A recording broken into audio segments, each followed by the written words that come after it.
That's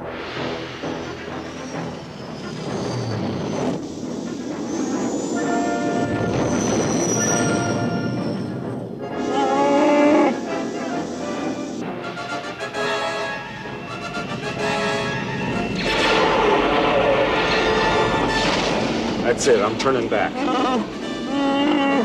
I know your family's waiting. I know it's an important day. All right, we'll give it a try. I'll set your coordinates. I won't jump far. I'll get you back there in time, pal. Trust me.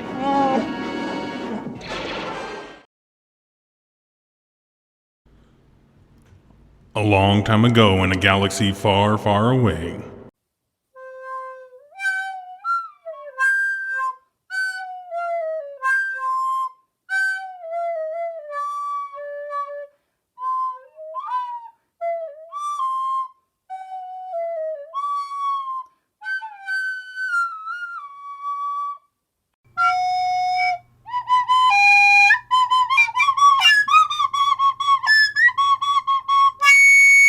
A movie was released that would change science fiction movies forever. Not long after that, a follow-up would be released to television audiences to celebrate Life Day. This is Cash Grab the Holiday Special.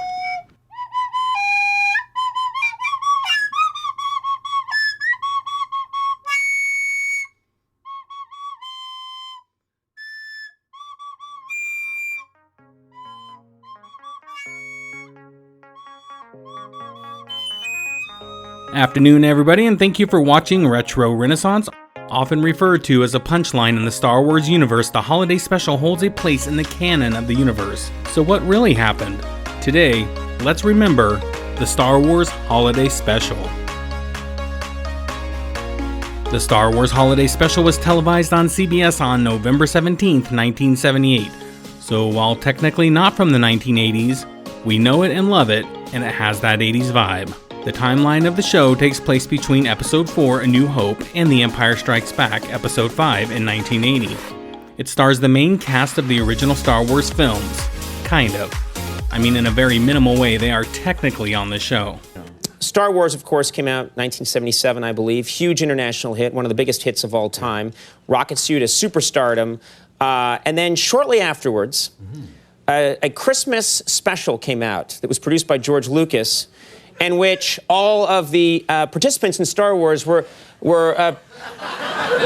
came together and they made this Star Wars Christmas special, and the tape's been passed around for years, and the rumor is that Lucas is trying to suppress it because none of you look happy while you're making this thing. And I thought I'd just ask you about it. Do you remember making this Christmas special? I think it was 1978. No, you don't remember it?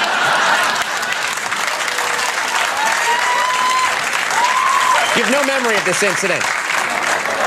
No, none whatsoever. No memory of it at all? No. And it was also the first appearance of Boba Fett, so there's one plus we can get from this show. The holiday special is notorious for its extremely negative reception and has never been broadcast or officially released on home video. It has become somewhat of a cultural legend due to the underground quality of its existence. It has been viewed and distributed in off-air recordings made from its original telecast by fans or bootleg copies, and it's also been uploaded to content web-sharing sites such as YouTube. However, the animated segment that introduced Boba Fett was positively received and in 2021 was released on Disney+. While I get the serum. I said stay, friend. Luke trusted me, and I'm your only chance of getting out of here alive. And yes, the holiday special has been covered by other YouTubers and probably much better than me. One of my favorites is from JonTron. John, do you love me like I love you? How can I love what isn't human? I am by far not a huge Star Wars fan and not the authority on all things Star Wars. However, I have watched some of the movies, as a lot of actions Hollywood makes that stemmed from fear. As costs mounted for Empire Strikes Back, fears grew that the Star Wars universe and its characters wouldn't maintain a hold on the public. The first camper arrived at the Cinerama on University Avenue shortly after noon on Tuesday. By 9 at night, the line encompassed several dozen people. The all-night vigil ends Wednesday morning at 11, when these people finally get to buy tickets to the first showing of The Empire Strikes Back. At the time, sequels were not guaranteed to be a promising venture, so ideas began to form for a way to maintain the relevancy of Star Wars while gaining new fans in the process. And the result was the Star Wars Holiday Special. George Lucas would try to erase the fact that the Star Wars Holiday Special even existed. George Lucas was on a successful trajectory at the time, but George Lucas hated the special so much that he famously once said, "If I had the time and a sledgehammer, I would track down every copy of that special and smash it." Carrie Fisher revealed in a 2010 interview that she had forced George Lucas to give her a copy of the special in exchange for recording DVD commentaries for the Star Wars films. She added that sometimes she showed it at parties, mainly at the end of the night when she wanted people to leave. No, it's awful. No, I mean, it's not awful in a good way. And that song that I sing, we celebrate a day of peace, a day of harmony. However, thanks to childhood memories and the internet, it was recovered. So the first thing I had to do was rewatch it, and this was torture. It was an hour and a half. I'd be on board for a 30-minute special, but this ain't that. And so I truly hope you realize what I've done for you. And I mean, come on, this is a Christmas movie. Instead, they called it Life Day, but we know what it is. On Life Day, Chewbacca and Han Solo try to get back to Chewie's hometown. They want to go back to Chewbacca's home planet so he can be with his family. However, obstacles prevent the journey, so we watch Chewie's family pass the time until they make it home. And before we go any further, let's take a look at this Wookiee family. This is terrifying. I mean, look at him. He's staring into your soul. Maybe it's called Life Day because he takes your life away. Let's make him a little more festive.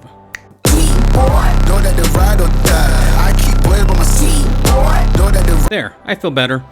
And his wife and father do not make it out much better. Another thing I can't understand about the special is why we have no idea what's being said. No subtitles, and they're speaking, I don't know, Wookish? Is that what it's called? So at the start of the film, you get this.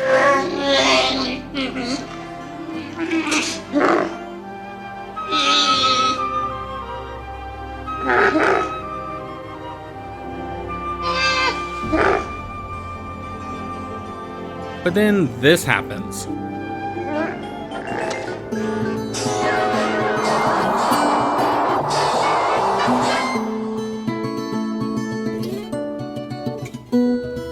Up on Space Mountain where it snows shooting stars, I can see me 10 galaxies light years apart. There's a hole inside the sun, I put it there with my thumb. I've got complete control of everything and everyone, 'cause I'm alone here. Yeah, yeah, I'm alone here. Space Mountain, I'm counting at least 200 moons. I'm stoned at 9 a.m. and I'm drunk by the afternoon. I ain't got no friends, only constellations. A subtle outline of an image, more like my imagination. 'Cause I'm alone here.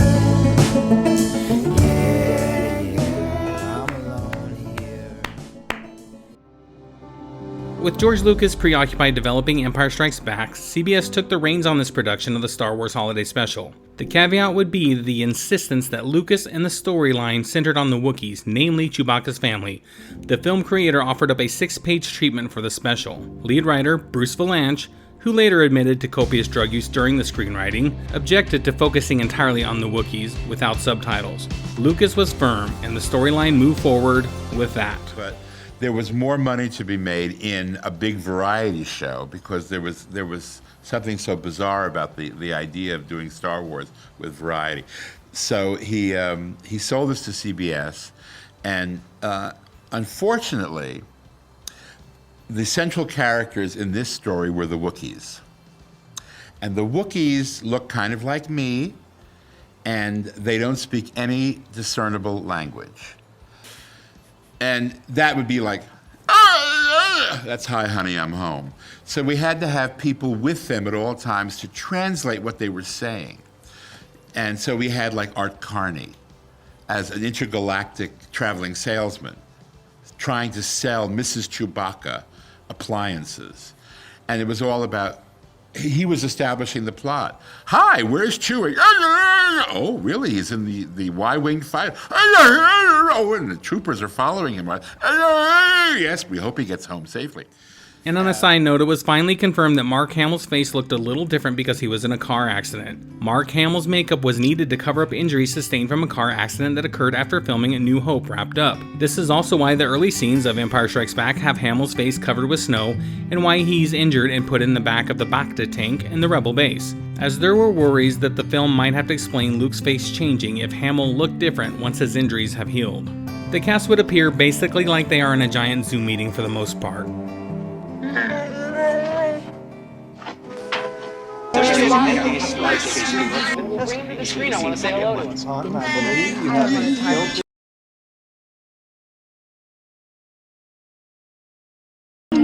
I know he hasn't just a life day. Try to enjoy your life day. I gotta get back to this end. I'm here live. I'm not a cat. That's all. He'll make it. One of the highlights of the Star Wars Holiday Special, in my opinion, would be Bea Arthur.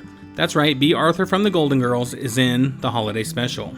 And a shout out to Pushing Up Roses, who reminded me that Bea Arthur is in fact part of the Star Wars canon. Bea Arthur's best look was in the Star Wars Holiday Special. Bea Arthur is a part of the Star Wars universe, it's canon, deal with it. And yes, it did have a slew of guest stars that really didn't make any sense to me, but they were there, including Jefferson Starship, which I guess kinda makes sense with the Starship connection.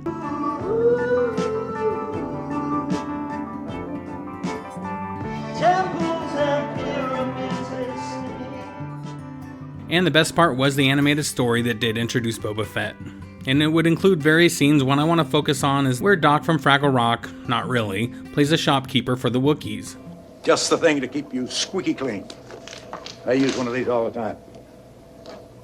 Really? Well, not all the time, but some of the time. Oh, another outstanding feature of this little model. You can recharge it by simply plugging it into any ordinary laser outlet. I'll take it. And the rest is a bunch of side stories and tales like Harvey Korman. Whip, whip, whip, stir. Come on, faster all together now. Cooking can be fun. Stir, whip, whip, whip, stir. Stir, whip, stir, whip, whip, whip, stir. Wah! And I don't know if it's just me, but personally I don't like it when they use one actor for multiple roles. It almost never works out, and it totally takes me out of whatever story they're trying to tell. At least usually. And of course, like I said, Bea Arthur is in this. Carrollman, listen, Carrollman, you're kind and sweet and terribly attractive, but if you're saying what I think you're saying, you felt you meant, I thought you needed to hear, then I just have one thing to say: I did not. Honestly, not much bad to say here. Given what she had to work with, she nails it. I'm even down with the song. We may not thrive, friend, but we survive, friend. Look, we're alive, friend, you and I. Bea Arthur is the queen, and she can do no wrong. Then there is some more noise. Eventually Life Day starts, we see the gang all around, and Chewie makes it home. And Carrie Fisher arrives to sing us a Christmas carol, Life Day song. In the end, it's full of plot holes and has a handful of celebrities begrudgingly taking part, and George Lucas would finally accept that it did exist. And personally, I don't think it's really as bad as everyone said, at least for the day in the late 70s. It was no worse than half the other garbage that was out there. However, it was Star Wars, so the bar was set pretty high. So people would come down on it much, much harder. So that's my quick little summary on the Star Wars Holiday Special. I want to thank you for watching this video. If you don't mind doing all the clickety things that would help out our videos, such as liking, subscribing, notifications, all that fun stuff, I would appreciate it. And if not, that's okay too. I'm just glad you tuned in. And as always, have a wonderful, wonderful day.